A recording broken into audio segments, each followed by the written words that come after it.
Hello, everyone. My name is Jack. I'm here with the wonderful and talented Jacqueline and Renee. We're going to spend the better part of the hour telling us about the latest things in food trends for 2024 and potentially beyond, especially since Data Central really has a focus at understanding things at an early stage. So a lot of the stuff you're going to see today are things that will extend probably beyond this year as well.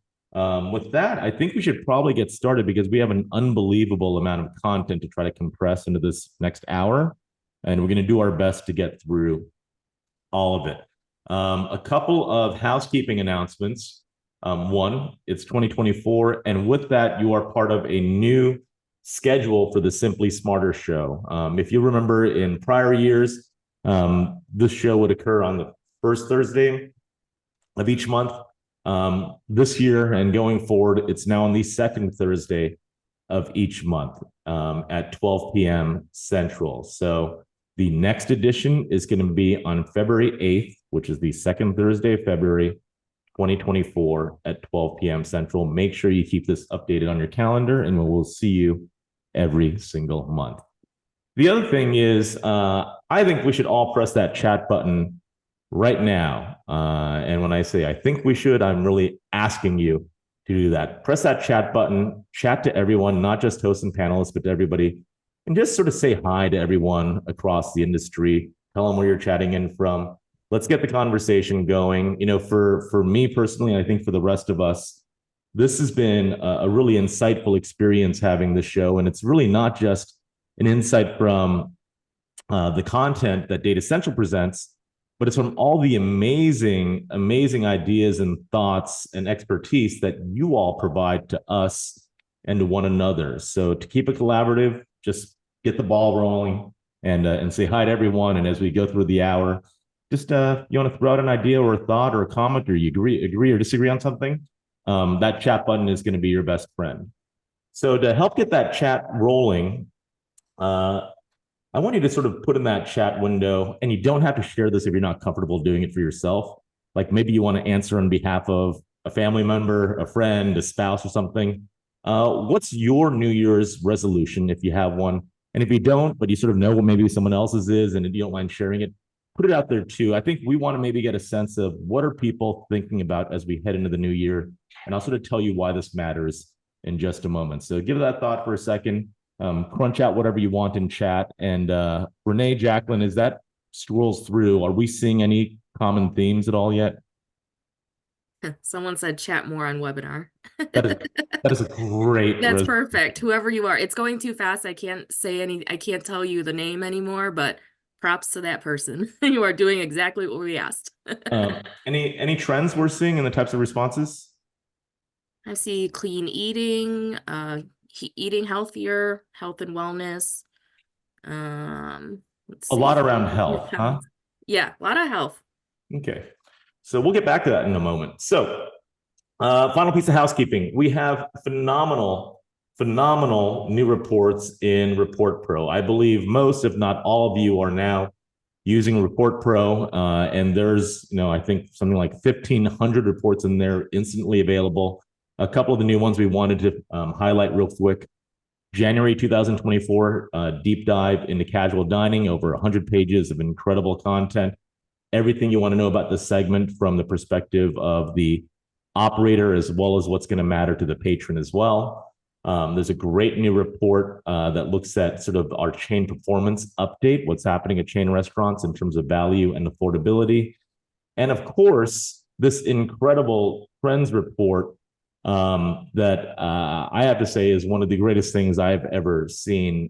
300 plus pages of just unbelievable reporting on 2024 food trends and beyond.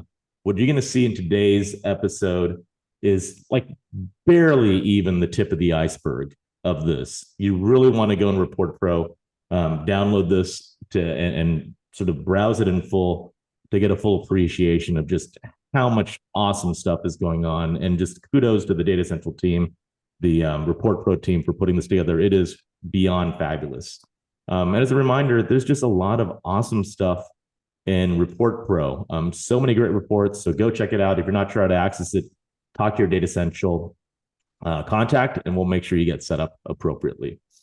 Okay, so I think we saw internally here when we asked about resolutions that some of the more common ones had to do with health. That's probably not a huge surprise. Forbes actually asked a similar question to people for 2024. What is your top New Year's resolutions? And yeah, I mean, a lot of it's around health as well. Improved fitness is number one.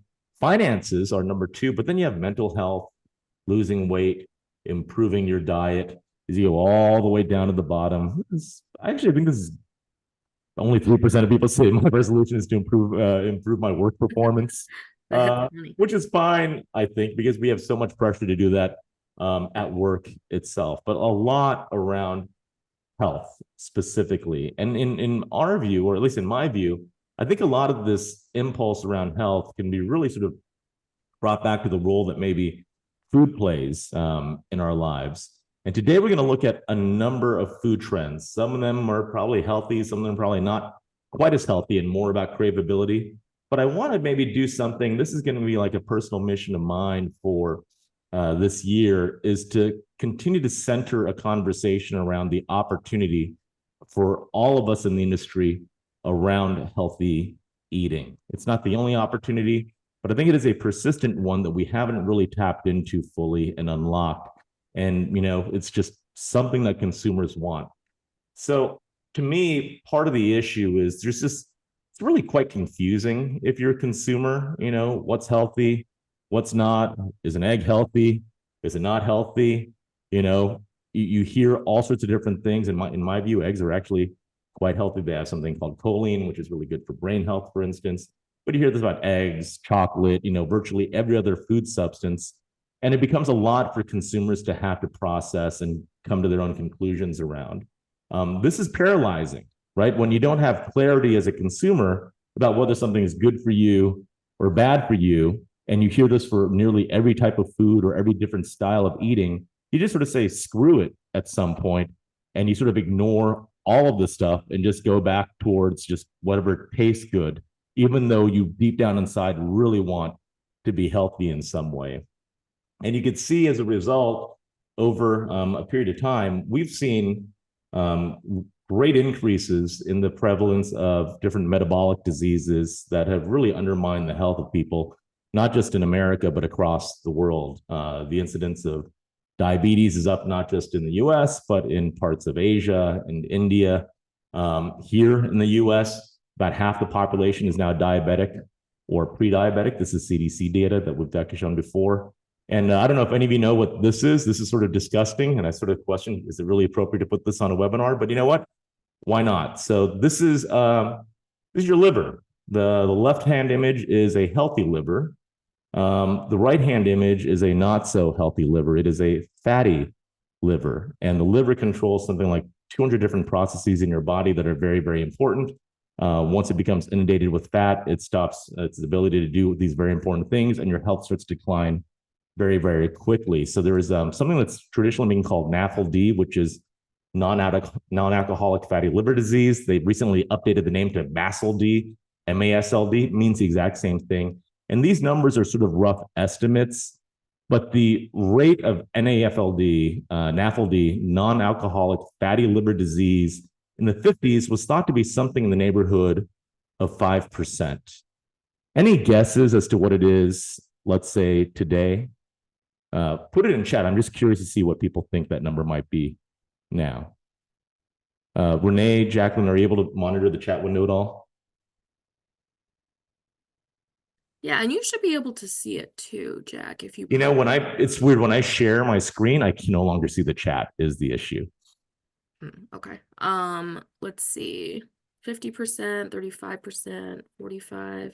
Those are great guesses because it's right around there. We've had a nearly tenfold increase in this really, really bad condition. So I think people gotten really sort of unhealthy. And then you see, this is like one of the number one shows on Netflix just a couple days ago. You Are What You Eat, a twin experiment, which sort of promotes a plant-based diet and lifestyle. So you see that, oh, okay, well, we should all go plant-based and, just not eat meat. And then at the same time, you see a study that says, oh yeah, self-reported benefits among people taking a carnivore diet, including massive resolution and improvements in all these chronic conditions you see on the right. So it's really hard to know what to believe as a consumer. Oh, hey, I do a YouTube search for seed oils, and all these videos come about how like these things are disastrous for you and you're going to kill you and cause oxidation. I think maybe, I don't know exactly, because at the same time, Harvard publishes a study saying they've debunked the claims of seed oil health risks, while University of California says that seed oils are terrible for you. So it becomes really tough for consumers, and as a result, we get sort of confused. But I don't think that means there isn't an opportunity here, because if we look at this list of resolutions, the way I would think about a resolution is this is a deep-seated list of unmet consumer needs. These are things that people wish they could want to work on and wish were resolved for them, but just haven't been so far. And many of these revolve around health and diet in particular. And I think it would be a wonderful thing if we continue to think about this as an opportunity for the food industry. You could think about it as a purely capitalistic endeavor as well. People will pay for this if we could bring them some clarity and the right set of options for their particular situation. So I would just implore us to not sort of assume that it's too hard to solve the health riddle. I think it's something that we could all benefit from as an industry, even from the perspective of just pure profit, by focusing on these unmet consumer needs. And with that, I will get off my small soapbox and we will move on to what we have to share around trends today. Awesome. Thank you, Jack. I think I sent you something to give me remote control access so You got I it. can Yeah, you got advance it. the slides. Hmm. Oh, okay, it did go.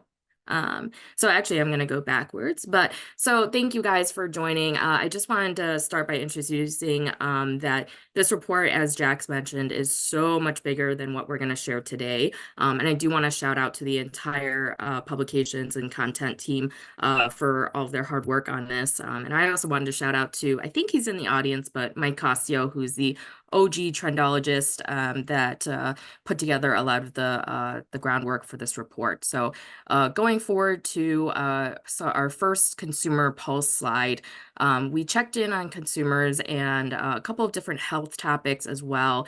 49%, only 49%. I was kind of shocked at that number. I don't know, Jack, you're kind of smiling, and Jacqueline, maybe you guys have opinions, and maybe in the chat, I don't know if you guys had thought of maybe how many percent of consumers had said they had already had COVID.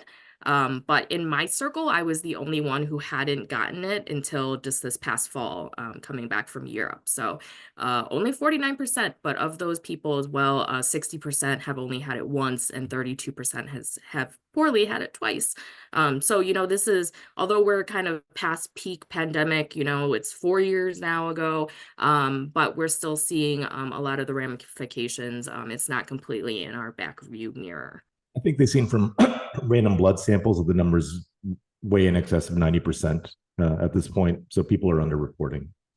Yeah, I think that's it. Or people who are asymptomatic and don't know. Another thing that we dived into in this report that I'll just touch on very briefly here, but I think is on a lot of people's minds, is the rise of these GLP-1 drugs, kind of a mouthful to say, but these are those diabetes drugs that have now been used for weight loss. So you've probably seen the headlines on this. We actually got a lot of clients actually already asking about this even last year, and how are people losing weight and having smaller appetites, how is that going to affect the industry? I'm sure you've kind of heard about these as well, Jack. I know you're really into health trends these days.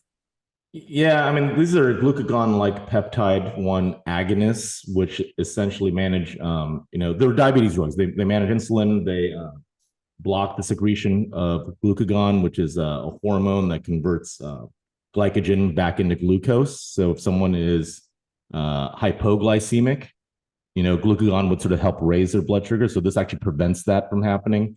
And no one knows exactly why this works the way it does, which is always a little bit of a concern. But I think that's true of a lot of drugs. But it seems like, one, it slows your digestion rate so that you don't get sort of that blood sugar spike as much as you normally would. And two, it makes you feel full for longer. The issue is, even though people are losing a tremendous amount of weight on these drugs, is Once you go off the drugs, all that weight returns. That's what it looks like right now. We don't know for sure, but it sure seems like it. And two, up to about 50% of the weight loss is coming from the loss of lean muscle tissue, which is a big issue because it's a lot harder to put on muscle than it is to take off pounds of fat. And sarcopenia is a major issue. It's a thing that advances aging, quite significantly as we grow older. You don't want to lose muscle mass. So I think this is personally, in my opinion, I think this is a big problem if we over rely on these types of drugs. But a lot of consumers want an easy button, and this seems to give it to them. I think the other issue is you have a lot of like clinics opening up, like longevity clinics and whatnot that say, "Oh yeah, we'll give you a semaglutide injection," and it's just a profit-making enterprise for them. They're not doctors that are consulting in a way a doctor normally would with the patient they actually care about. So we have an incentive system that allows us to promote an easy solution, even though it might not be the right solution per patient. But Yeah, I mean, it's interesting. There's only, 14% of consumers are interested in right now. A very low number are actually taking it right now. But yeah, even on the bottom headline there's fake Ozempic as well coming up. So just something to keep in mind. I am going to launch a poll, my first poll.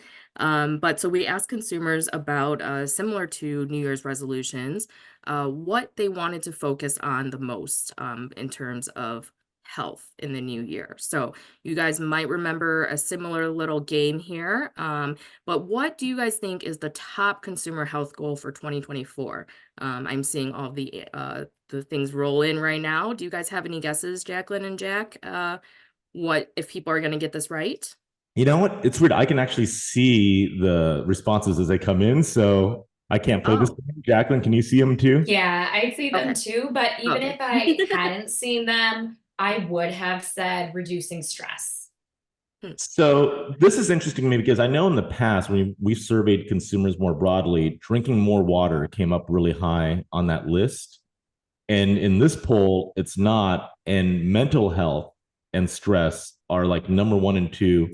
Yeah, well, with the bullet, which I think sort of says something to just not this group in particular, but just broadly what's happened in society. There's a lot of stress and anxiety, right? Deaths of despair is way up.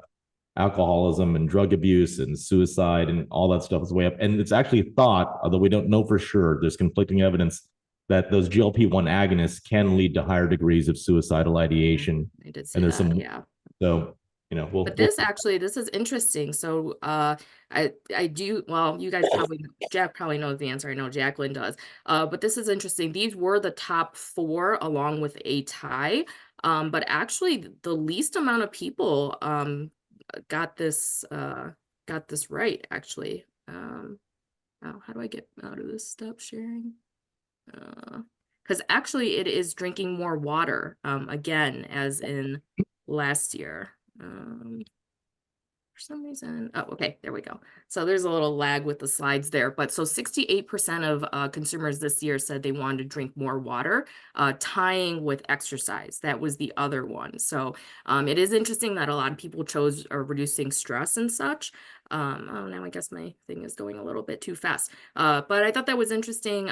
We've been seeing all of this Stanley Cup stuff. I have my emotional water bottle with me at all times. I don't know if you guys have seen this, Jack, about the Stanley Cup. Just a few days into the new year, and this hydration goal is already going crazy. You look like you might not have seen this, but so they Stanley launched this new pink Stanley Cup, and people were going insane for it. And actually, I don't like know. the NHL Stanley Cup, like the trophy, like I know, I knew you were gonna. Not the It's trophy. related. It's it's a water bottle, and people are oh, reselling it for like $300 because of FOMO, because of it's a limited release. And actually, you guys, on that left side of the screen there, I want to let you guys see in chat if you see what's up with this reselling post. That's actually somebody sold this for $175, which is not that bad. But if you look at it, they actually sold a piece of art. So it was actually a picture of the Stanley Cup sold for $175. So I just think it's really kind of crazy. But really talks Someone about didn't look closely. It really talks about how consumers are really into hydration. So another thing we asked about was value and prices. So we all know prices are, still a concern, even with inflation coming back down to a low. But something that everyone can agree on actually is that 92% of consumers say that food prices have been too high. But as we see on this next slide, though, I thought this was really interesting. And Jack, I love how you always talk about how value is not the biggest thing. It cannot replace innovation. It cannot replace taste. As we can see here, we asked consumers what were the top things that they equate with value. And actually, low price is second to great taste. So that really is speaking, I think, volumes that it's not the only thing that matters. And for you guys here that, work in more premium areas, premium ingredients, there's still room for that, I think. And interestingly, on that last slide, you'll see that boomers, like 81% of them had great taste as being the most important when deciding if an item is a good value. So don't just think about the lowest price tag. All the generations across the board, it's that great taste. That's number one. Yeah, boomers are interesting, right? They over index on healthy, right, compared to other generations, and they under index dramatically on sustainability and uniqueness. So give me And the then Gen same Z food I've been too. eating, but make it taste better and healthier. Yeah. And then you have Gen Z too, who cares a lot about the brand. Mm-hmm. Yeah, so we'll dive in more to those generations in a few slides here too. But something else that was interesting is that even with prices, almost 70% of consumers say that they're treating themselves with an indulgent food or snack at least once a week. So there's still room for all that like YOLO and eating what you want and kind of indulging. And Gen Z is most likely to say that they're going to indulge at least weekly. And some really quick facts here too. We love these kind of hopeful stats. We ask consumers their outlook on the year ahead. And 63% of consumers say that they feel optimistic, about the same amount, 61% say that they feel hopeful for the year ahead.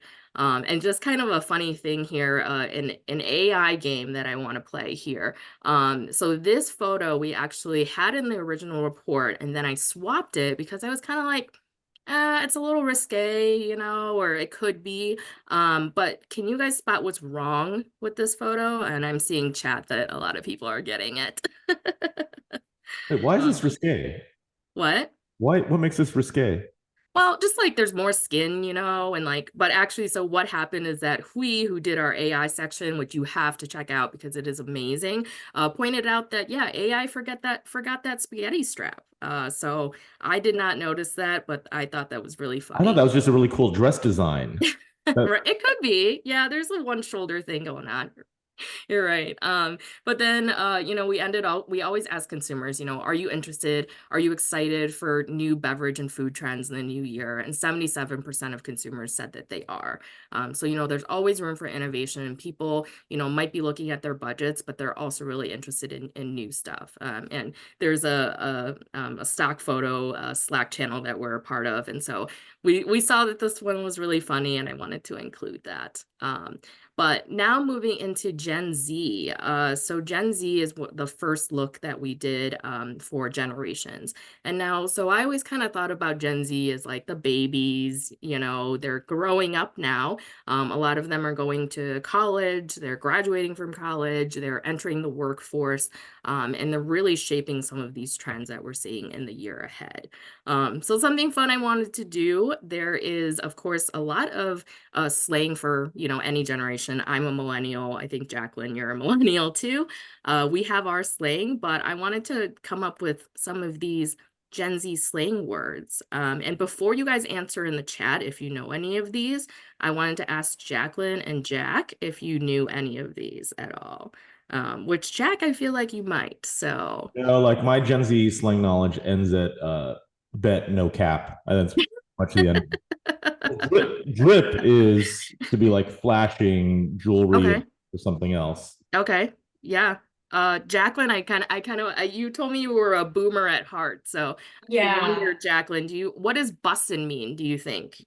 I mean, because I'm at heart a boomer, I mean, I would take it way too literally and think like It's someone who's just like busy and running left and right, like you're busing. That's not right, but I I'm appreciate sure. the I'm attempt. sure. I knew I was gonna fail at this, just to be clear. I am not Gen Z.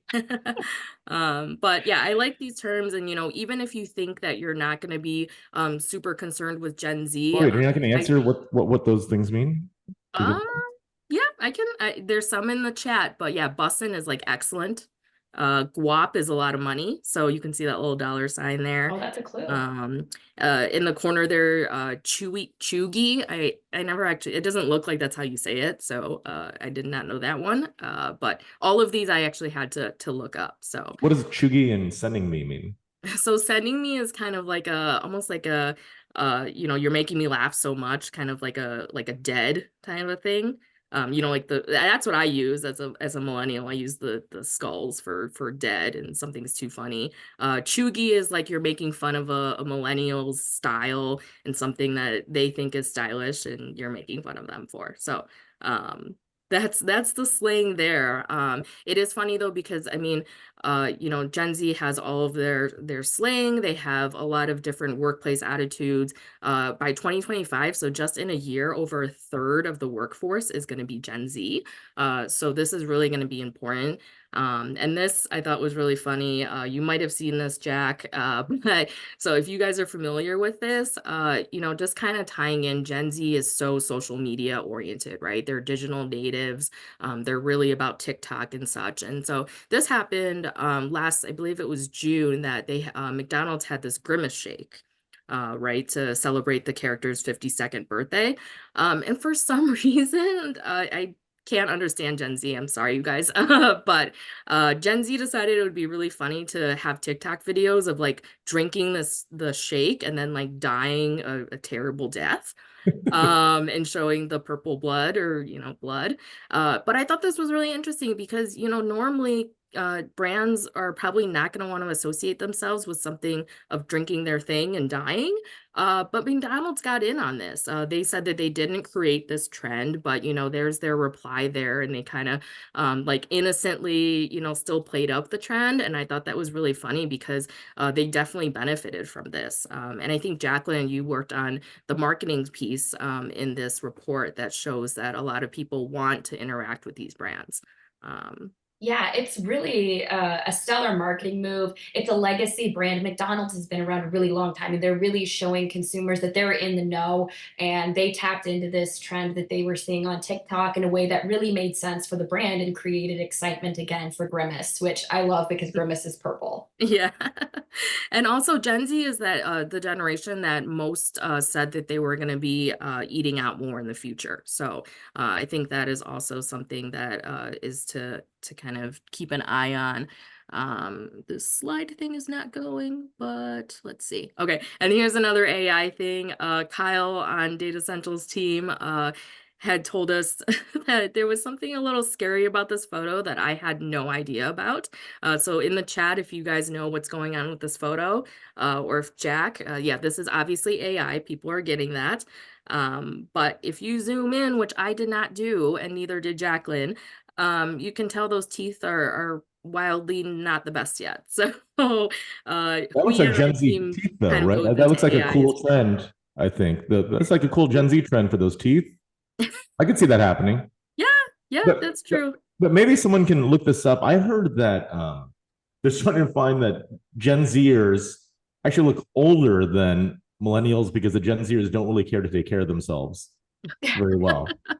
I've seen articles to this effect. I have no idea if it's true, but it feels somewhat believable given everything you just showed I us. feel like the 12-year-olds out there now and like early teens, they're better at doing their makeup than I am already. So I don't know if I agree with that. But now we're going to talk about the golden age and kind of the opposite end of the spectrum. I love this section. I thought this was super fun. So, these older generations, we used to call them seniors. They're not really seniorly now as you would think. Gen X is the the generation that actually drinks the most out of all generations. Seniors are living longer. 1 in 5 Americans are going to be over 65 in just a few short years. Boomers are not looking at their budgets as much. And I want to put a plug in here. If you guys have not seen The Golden Bachelor, it is amazing. Do not have any spoilers in the chat, but I thought actually that was really good, and it's kind of brought light to some of the issues that we're going to cover in this about people who are older. And honestly, I kind of thought it was a joke at first that we were going to have seniors on The Bachelor, but I think every single woman there who was 60 and 70 like was in better shape than I am. So but just some of the headlines about boomers and older workers. You know, they're changing America. They're you know, they're not going to doom the economy. They're actually spending, you know, like I said, they're not spending, they're not paying attention to their spending as much. Lots of changes in retirement communities and such as well. So again, some of these things, so, you know, 18% of boomers think that food brands are too focused on younger consumers. 16% wish that there were more products geared towards them at the grocery store. So just kind of seeing too how these generations are kind of wanting more from restaurants. And from manufacturers. And this was an awesome thing. Have you seen this, Jack? Or I wonder if we've covered it in a previous webinar about this rager with seniors. No, but I want to make a quick comment. So I actually went and I visited the Villages in Florida, which is this giant senior living community. It's important sort of politically sometimes for some reason. They had a poke place in there in this really nice looking downtown. And I said, oh, try to get a poke. It is the worst poke I've ever had in my life. Like terrible. So yes, maybe Kobe burgers and all this other stuff. I don't know if they know how to make that food yet for that audience or for any audience. That said, tell us about the Rager. Yeah, so this was an awesome, I think we on our team had showed us this because it's great. But talking about your audience and kind of you know, hitting home to people that maybe not seen as much in the day-to-day. But Hard Mountain Dew made like an orange live wire special release, and they decided to throw this all ages rager for people definitely over 21 in a retirement community in Florida. And I would love to join that, but I think you actually had to, there was a giveaway involved to get in on that. So just kind of a great way, a great trend showcasing there. Why did you assume that I've seen this before? Maybe you have. Yeah. Or did you actually party with them, Jack? Well, I don't know. Do I look that old? Okay. But actually, Jacqueline's going to talk now about some trends that can impact both Gen Z consumers and older generations. So I think this is a great lead in. Yeah, thanks, Renee. So we're going to talk a bit about some trend comebacks and whatever you want to call it, nostalgia, retro. There's no denying that everything old is new again.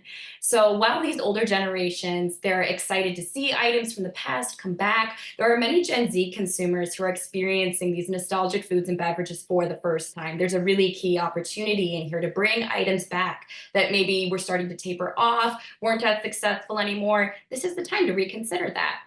Here we're highlighting just a few nostalgic trends that can appeal to both younger and older generations alike, and they're ready to be capitalized on now. And I just want to give a really quick shout out to Claire on the publications team who discovered these trends that we're about to highlight. There's definitely a slight lag. There's a lag. Especially when we like change controls. Oh, there it goes. There we go. So I'd love for you guys to discuss in the chat some trends that you'd like to see make a comeback. What fun things from the past would you like to see return to shelves or menus? And real quick, what's a trend you'd like to see come back, Renee or Jack? Ooh, that's a good question. I know everybody was talking about those like Viennetta ice cream cakes. I don't know. I never had those as a kid, but oh gosh, you know, have you guys had They are back. those like Philadelphia cream cheese bars? They were like little cheesecake bars that are delicious, and I don't know why they ever discontinued them, but that would be mine. Like Neapolitan ice cream is cool. Like I haven't seen that in a long time. Right? I like it. And I have to say, like, I wasn't as convinced when we first saw it, but Claire had presented last time like the huge espresso martini trend. Mm-hmm. And I was just in New York, every single place not only served it, but it's basically all they were serving. Like everyone I'd sit next to Yes. is drinking an espresso. I'm like, There what are is entire this? espresso martini menus now, like just everywhere. Yeah. Yeah, I think a trend I'd like to see come back are those like citrus tangy Altoids. Like, I can't Oh, believe they were someone said discontinued. that. I want those coming back. Like, there's a petition out there. Everyone in the chat, go sign the petition. So here you can see just how wide-reaching this nostalgia trend is. It's impacting not just food service, it's also impacting the aesthetics of your home and lifestyle as well. Retro is in. And with that, Shirley Temples are up 43% on menus over the past 4 years. And they aren't just for kids anymore, although I remember loving Shirley Temples as a kid. This was my go-to at all of the weddings. And I was so glad that there was always something special for me, even though I couldn't drink as a kid. Who knows and who then- Shirley Temple is? Oh, that I know who Shirley Temple is. Of the people that order it, who knows what it's. Right, right. So the growth of this traditionally non-alcoholic cocktail, it's likely due to a few different factors, including what we just talked about, being a special beverage option for kids, but also more Americans participating in mocktail and sober culture, and the rise of grown-up dirty Shirley cocktails where you add a shot of bourbon and other liqueurs. Many soda manufacturers and mocktail companies are also now offering bottled and canned versions as well, so it's even more convenient. And as you see here, we have Reed's Shirley Tempting Real Ginger Ale. I love the name, very on point. It's non-alcoholic. It's a canned cocktail described as crisp, clean, and classic. And you can find it at retailers like Mariano's, so that health food connotation, actually. And you have that big zero right on the front of the can, which is so iconic with all these zero ABV brands that are popping up. Like, that is the thing that you're supposed to take note of. Here we have Baked Alaska, which is up 67% on menus over the past 12 months, and I could hardly believe it. For an item that's an adoption on the menu adoption cycle, that's really big growth in a short span of time, actually. And there you'll see everything now, from Filipino mashups of Halo Halo Baked Alaskas to cotton candy flavored versions. This retro dessert is making a big comeback. With layers of cake and ice cream all topped with meringue, it's either flambéed or torched. And this dessert is a special occasion treat that ups the experience ante. And what's key is it's unique to an away from home meal versus an at home meal. So it can help draw the consumer out for this unique experience they're not going to create at their home as easily. You know, I grew up most of my life thinking baked Alaska was a crab dish and had no idea. So the Baked Alaska here, it's from Community Tavern in Chicago. It's made with chocolate cake, double dark chocolate gelato, and toasted Swiss meringue. It's an iconic item. So if you're visiting the city, make sure that you stop into Community Tavern and try this. They didn't pay us to say that. No, unsponsored. Caesar salad LTO purchase intent is up 14 points over the past decade. And what that means is that not only should you all hail the Caesar salad, but that consumers are increasingly intending to purchase Caesar salad LTOs. So although this is a ubiquitous item, it's not a dead trend. This is something that you can really capitalize on right now. Today, operators are getting creative with their Caesars. They're looking to them for flavor inspiration, as well as swapping the main protein, which normally is chicken, for seafood alternatives, which may tie into those health trends that Jack just talked about, such as shrimp and salmon. And in fact, shrimp Caesars are up 52%, and salmon Caesars are up 67% on menus over the past 4 years. And it also ties into sustainability if you swap in nori in the place of anchovies. In our full report, we actually dive even more into this and touch on alternative Caesars as a trend to know for 2024. It was actually invented in Mexico, right? It was. Salad? Yeah. So here we have the nori citron Caesar salad from Moonflower in Chicago, featuring romaine lettuce, shaved asparagus, cured egg yolk, and crispy forbidden rice. Oh, that looks really good. And I'll pass it off to Renee. Yeah, so in this next section, which I love this cover image that we found, I feel like it kind of looks like my son because he's also Asian and he likes to scream like this for various reasons because he's a toddler. But we went into we talked to consumers and asked them about what some of their biggest pet peeves were. So I'm sure a lot of you guys in this audience, if not all of you, would love to know what are some of the things that consumers just really do not like. They want to go away. It's an easy fix that you could make. So we asked that, and I wonder if you guys know what the biggest pet peeve is. I think I have a poll. About here. dining out? I would have to guess my biggest pet peeve personally is when there are credit card fees. And this happens to me all the time when I'm dining in the city. It's not up front. They just tell me after I've eaten my meal, hey, there's going to be a fee for using the credit card. And I don't run around with cash. Yep, so I think you guys can see that there. And yeah, credit card fees are on there. Let's see. Sometimes I cannot put this. What do you think would be the top one, Jack?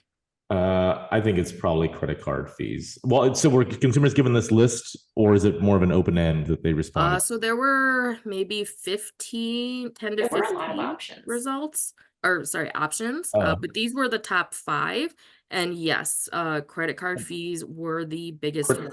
And that credit card fees means like all the compulsory tips and everything as well, or? I think it was separate. It's If I separate, yeah. recall correctly. For some reason my slides are not advancing. Jacqueline or Jack, if you're able to go to the next. I think you have to get it back from Jacqueline. So is that really a thing? Like a lot of restaurants have credit card fees added to the receipt now? I don't see it here where I live so much. Is that common in other cities? I have to request this. Oh, there we go. Yeah, Oh, there we go. I did not realize that was a thing. Sorry, let's see. Oh. Try it again. Really finicky. But yeah, credit card fees, about 50% of consumers said that they did not want credit card fees anymore, which is also really interesting because we had cashless restaurants and cash only, and cash only was also not very popular. So I think you do have to pay with some form of something. But the second one too, which is my personal pet peeve, is 48% of consumers did not like when restaurants don't have prices on their website. So that's another huge thing that I personally just cannot stand. I think with value too now, it's like you got to kind of plan to see if you can afford things. And then tipping, I think tipping is a huge hot button topic. These were some funny things that I saw online about, 75% tips being asked of, and some mom and parent humor there on the right. This video that popped up on my Facebook about asking your baby to tip you after a diaper change. Just kind of hilarious. Some mom life memes. So can I ask, when you're at the register and you have the thing where you can choose like the 3 tips or whatever, can the person on the other side of the screen, can they see what you entered as you enter it? Or a lot of the time, I think so. Yeah, and they judge you, or I think actually most of the time now I get people who are like, they explain like, sorry, it's an automatic thing, we can't choose if it's there. But actually, interestingly, only 20% of consumers, I mean, still a significant amount, but 20% of consumers said that tipping should no longer be an option at all in the future. We looked, and there was another table stakes report that we did, and 80% of consumers still plan that they're going to be always tipping in the future for like sit down restaurants and fine dining. So definitely not going away completely, but I think we all can agree that tipping culture is still a topic to watch for the next year. So if I could throw this out, if you live in LA or New York, there's a great sushi place called Sugarfish, and they have a sister restaurant called Kazunori. And it's sit down and you get your check, you give them your credit card, and they bring it back to you and they say, okay, everything's taken care of. They've already added a gratuity automatically, and you also don't need to sign for anything. So the gratuity is great because you want to offer that up anyways, but they've taken care of that for you and not encumbered you with having to do anything else. You don't have to sign for anything. It actually reminds me of the first time I got into an Uber, and when your trip is over, you just get out of the car and like, oh my God, like you just saved me time. And it actually became a wonderful experience. So I think there's a way of getting like gratuities more automatically built into the process that actually consumers love, as opposed to aggravating consumers, which is a lot of what we see today otherwise. So it just depends on how you do it, I think. Yeah, so now we're going to dive into the cuisine to know for this year. And this year, for the first time, it's not actually a single cuisine, it's the evolution of European cuisine as a whole. We're going to be looking at the rise of a new generation of Italian, Greek, French, and other European concepts that are redefining what it means to have a modern European-inspired experience. And as consumers gravitated towards Asian and Mexican cuisines, with Mexican actually surpassing Italian as Gen Z's favorite, many European cuisines were stagnating in the US and even overseas in their home countries. But what that means is that now is the time to innovate. And these enterprising operators and manufacturers, they're already on top of it. So these new European concepts that are opening across the US, they're displaying new ideas like next-gen ingredients and dishes, entertainment-inspired experiences, a less formal atmosphere, and as part of mashups. So moving into 2024 and beyond, expect to see these next-gen concepts pop up, even more redefining what the cuisine and experience can be for the next generation of consumers. New Italian, real quick, it revolves around lesser known regional Italian dishes and ingredients. It ties into larger trends like gluten-free and plant-based eating.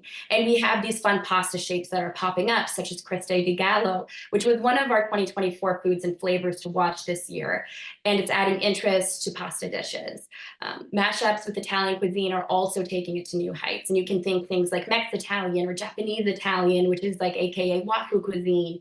And with the rise of social media, new Italian concepts are moving away from the aesthetic of the red sauce joint and embracing whimsical designs that are social media worthy. Here we have Bad Roman in New York, which features millennial pink luxurious booths and whimsical gold animal sculptures with neon for a modern twist on the classic red sauce joint. And you can kind of see those nods still woven in there with the checkered tile. Oh, that's gorgeous. Here we have Pasta Ramen, an Italian ramen shop in Montclair, New Jersey. It focuses on Wafu cuisine and demonstrates how Italian and Japanese cuisines can influence one another through items like their cacio e pepe gyoza with Parmigiano cheese and black pepper. And this is an item I would order in a second. Here we have Baya in San Francisco, and they demonstrate how an Italian menu can be entirely plant-based. I'm not a vegan, but I would order this, I would eat it. Pictured here is Baya's radiatore pasta with fava bean pesto, Buddha's hand, and Parmesan cheese. And then we're also going to real quick dive into New Greek. And like with New Italian, New Greek revolves around regional dishes and ingredients. And as the cuisine and traditions are inherently experiential, operators are leaning into the theatrics and taking a note from modern entertainment to up the experience ante and create an environment that's primed for social media. That's really key these days. Greek cuisine also ties into larger health trends like the Mediterranean diet. So you're going to see more operators calling out these health associations for dishes that celebrate fruits, veggies, and seafood, which are part of the Greek cuisine and culture. Here we have Thea, which I think we've highlighted before, but it's such a great example of how to modernize the concept. It's a Greek restaurant and lounge based in Los Angeles, and they really lean into entertainment, from desserts like the interactive Moises surprise on the left, where she just creates this experience tableside. It's a new dessert every time that you eat with your hands, to flaming grilled peach and halloumi saganaki on the right, to they even have a whole plate menu where guests can literally order plates and smash them by their tables. Thea shows how a Greek cuisine and restaurant can merge with modern entertainment. Yeah, that looks really fun. Like that guy just like banging that pan. Oh, maybe? I've been so inspired to go to these Greek restaurants. Like, I'm all here for it. Here we have Lyra, which is in Chicago. Again, come to Chicago, guys. They bring the party with their weekend music ritual. They pour large format drinks tableside. There are sparklers handed out to the guests, and everyone is supposed to stand up and dance. And here we have Helen Greek Food and Wine in Houston. They serve regional Greek cuisine and an all Greek wine menu. And pictured here is their grilled octopus, which they call out it's Santorini style. Again, touching on that regionality of the Greek cuisine. And the reason that it's Santorini style is because it's served with fava bean puree. New French is also popping up all over the place. It's especially in Chicago. We're seeing all sorts of new French restaurants open, and they're decidedly more downscale. They're showing elements of fine dining like tableside service or the option of a tasting menu, but gone are the white tablecloths. They're really trying to make this cuisine more approachable to a wider customer base. And enterprising chefs are shining a spotlight on global cuisines that were heavily influenced by French, like Senegalese, which is showing how diverse French-inspired food can be. With the proliferation of plant-based eating, new French concepts are also opening with plant-forward menus that still nod to the classic French cuisine. Here we have Coquette, a modern French restaurant in Chicago. It stands out with the social media worthy millennial pink interior design and trend-forward twists on French classics like cotton candy top cocktails for whimsy, or savory meets sweet fromage dessert with brie and truffle ice cream and blackcurrant sorbet. Here we have Le French, which has 2 locations in Denver and is owned by Senegalese sisters, and it specializes in modern Parisian meets Senegalese cuisine that's served in a casual chic bistro atmosphere, showing how Parisian and Senegalese cuisine can be served under one roof. And lastly, we have Argo, which is based in Chicago. It opened debuting French cuisine with a twist, and they specialize not only in Midwestern items, but French foods like mushrooms escargot and carrot tartare. Awesome. And I know we're running a little low on time, so I'll breeze through these real quick on delivery. But of course, delivery is one of those, again, perennial topics. During COVID, we kept saying, it's never going to go away. But we kind of looked at delivery and what people still wanted from the category. So this is actually quite low to me. I don't know if you guys had thought of, what percentage of consumers have ordered food online for delivery. I personally order it like all the time and way more than I should. But I know some others, don't. So 66% have ordered food online for delivery. So it's still a pretty significant amount of consumers. And it's firmly an industry standard. It's not going to be going away anytime soon at all. I'm also baffled that it's not 100%, Tyler.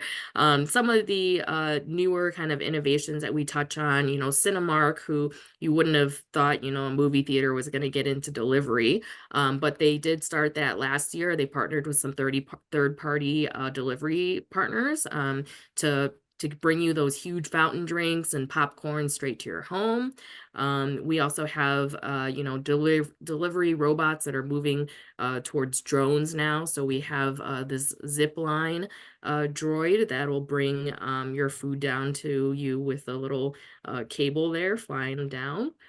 Which I think is great. And of course, though, delivery is far from perfect. Similar to the fix-it section, we ask consumers, what are your biggest pain points? We've all seen this stuff. The prices are outrageous. I love those memes that are like, you order 2 sandwiches and for some reason it's $72, once you get it to your door. There's a lot happening with the robots now, delivery orders, third-party restaurants not really having control of their orders. A lot still that is wanted. So price, of course, is the most salient delivery issue. 2 out of 5 consumers have actually put stuff into their cart and then abandoned it after they saw the total, which I have definitely done. And then also the experience in ordering is not optimal. 32% of consumers wish there were pictures for every menu item. Almost a third of consumers have had poor quality or damaged foods. And actually that is kind of a picture of me the other week because I ordered something and did not receive it. And actually had to wait another, 40 minutes for the order. So I felt bad for the restaurant because they had to, eat that cost and remake it. So some things to think about and a lot more information about delivery and a bunch of other topics in our full report. And now we're gonna go through some of the foods and flavors to know for 2024 and beyond. This is a highly anticipated section of our report every year. And first off, we're gonna start talking about new classic foods and flavors to know. And in the chat, I would love for everyone to talk about how they define what it means for a food or beverage to be a classic. The following foods and flavors that we're calling new classics can add interest to major chain menus or CPG products. There are safer bets that have already seen considerable menu growth. These are the foods and flavors that have transitioned from far out trends into items you're going to see on chain menus and at retail everywhere in 2024. So if you're not already leveraging these items, don't wait until they're in ubiquity to do so. 41% of consumers are interested in trying mochi, a traditional Japanese dessert made with glutinous rice. It's appearing on shelves at mainstream brochures and on restaurant menus in a variety of next level applications and flavors. Mochi donuts are the new it dessert, and there are now even pickle flavored mochi. And I feel like there's like pickle flavored everything these days. I've written about pickling and pickles so many times at this point in trend spotting, but the trend's not going away. It's still going strong. Here we have 2D and Tyndall, their plant-based chicken sandwich, which features mochi donuts as the bun. 50% of consumers are interested in trying black garlic, which is fermented, but only slightly funky and mostly sweet. So it's actually a pretty approachable flavor. It has big potential in the coming year as consumers seek out unique, rich flavors. And it's been found serving as flavor inspiration, not just for menu items, but also retail products. Here we have black garlic kettle chips from the Cape Cod brand, and other brands like Heinz last year launched black garlic ranch for a limited time in partnership with some restaurants, tying into a marketing campaign that partnered with celebrities like Rebecca Black. How's that for a throwback? I remember when she had her 15 minutes of fame. The sauce was designed to pair with fried chicken. 59% of consumers are interested in trying focaccia. From Instagram sensation to menu mainstay, focaccia is certainly having a moment, and it can be easily leveraged as a sandwich carrier or dressed up with edible flowers, which is another food and flavor trend to watch for 2024. Here we can see how Carrabba's uses focaccia as a carrier for meatballs, demonstrating how even a large chain can get in on these food and flavor trends. And now we're going to go through the foods and flavors to know for the future. And even though these are all items that are in the inception stage of the menu adoption cycle, they're all likely new to you. They have a number of tailwinds that could propel them onto more menus and retail products in the future, making them key to have on the radar. Do not write these off. Amba is an Indian pickled mango condiment and could be the next big fermented food trend, as it's highly versatile. You can swirl it into dip, pair it with meats like shawarma, another trend we talk about in the full deck. We leverage it with fried cauliflower and more. Here we have a dish called fish shawarma, a seafood forward take on shawarma served with mango amba at Branja in Miami, Florida.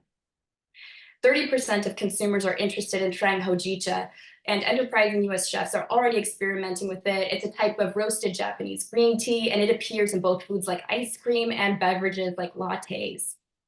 Here we have hojicha soft serve ice cream, which is served at Nana's Green Tea in Seattle, and it also appears in their hojicha float with mochi, as well as their hojicha roll cake, just showing how this ingredient can be cross-utilized on menus. And this is the last flavor we're going to touch on, meat shiso, minced East Asian cousin that's ready for its moment in the spotlight. It's up 17% on menus over the past 12 months. And here's just one example of how you can use shiso. It looks cool. Yeah, doesn't it look really delicious? Shiso has such a cool flavor to it, too. It is. It's at Mizo in Charlotte, and they feature it in their chimichurri on their New York strip, which is like totally delicious, right? Like I eat steak all the time. So just showing again how these far out flavors can be used in really approachable applications. Here's just a list of other foods and flavors to know in 2024. We covered 30 of them in the full report. There's consumer data that accompany all of these, and we also touch on how they can be leveraged, not just in 2024, but in the years to come. What is grains of selim? I'm not familiar with that. Oh, so that's actually, I covered that during a presentation as well, but not this one obviously. But yeah, they're little, they actually look like little twigs, but it's a spice and it's very similar to black pepper. Ooh. Yeah. So think about like how you use black pepper. That's an everyday spice. Everyone uses it. Could this be the next black pepper? Yeah, lots of awesome things on there as well. I think we talked about the alternative Caesar salads as well. And then I think, wow, this is crazy. I think we actually have maybe a minute left. If you want to go to the last slides, Jack. Oh, well, I guess it's just a reminder. Well, one, I want to say massive, massive thank you to Renee and Jacqueline. I mean, they are so full of insight. And again, this is just the tip of the iceberg, but you can't imagine how much knowledge and talent and time and energy and passion it takes to put this type of stuff together. And this is barely the beginning of it. So I would encourage all of you to jump into Report Pro, download the entire 300-page trends report for 2024. If you're not sure how to do that, talk to your Data Central representative. They'll get you set up to see what makes sense for you. But Jacqueline, Renee, huge thanks. I mean, you are spectacular. And for Thanks the for joining us. Word. Yeah, no, I thank think we you. should hear more of the word spectacular. That should be, you know, a lot of people talk about the word of the year for 2024. Let's do spectacular. Well, I can bring back, like, you know, we talked about what Gen Z slang. Why don't we just bring back groovy? Y'all are super groovy and fantabulous. And to all of you that are with us Thank you for joining. Thank you for chatting. We will see you next month, February 8th, second Thursday at 12 Central. Have a wonderful 2024, and let's keep our livers healthy. Bye, everybody. Bye.